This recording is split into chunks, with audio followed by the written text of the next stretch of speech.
I was watching this video about alcohol in relationships and how if you truly want to have like the most beautiful divine union inside of your relationship, you can't have alcohol mixed into the deal, because you have to understand, like, fundamentally there's a core difference between people who drink and don't drink. And like, I see it so clearly. And it's not a moral thing, and it's not a matter of like better than or less than or any of that. Like, it's not that.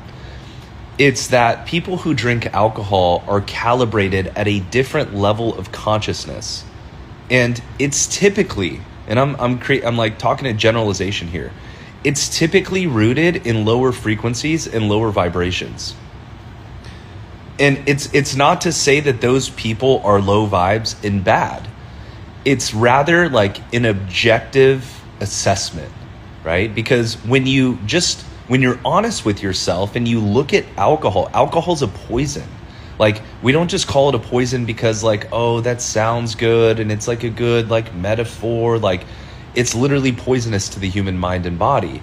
And just look at how you feel after you drink, and look at how like the vast majority of family trauma and domestic abuse and violence is related to alcohol. Alcohol is the culprit of that.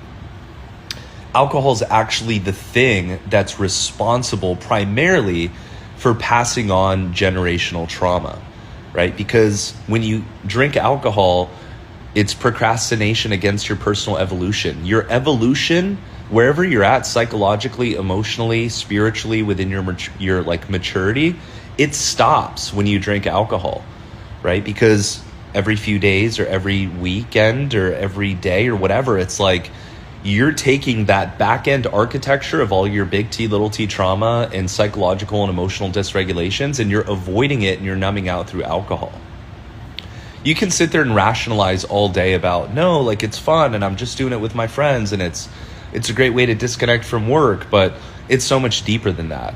And if you don't think it is, my challenge to you would be to just try to stop drinking for 30 days or 90 days, or all the moments where you're normally triggered to drink or have patterns, rituals, and routines to drink. Try not drinking and see what that feels like. So I know this started out about relationships, but if you want to have the best relationship you possibly can, you probably want to heavily reflect on like the role alcohol plays in your relationship. So send this to somebody who you think needs to hear it. And if you want more, check out the Stop Drinking Coach podcast. It's the #1 podcast to help people quit drinking.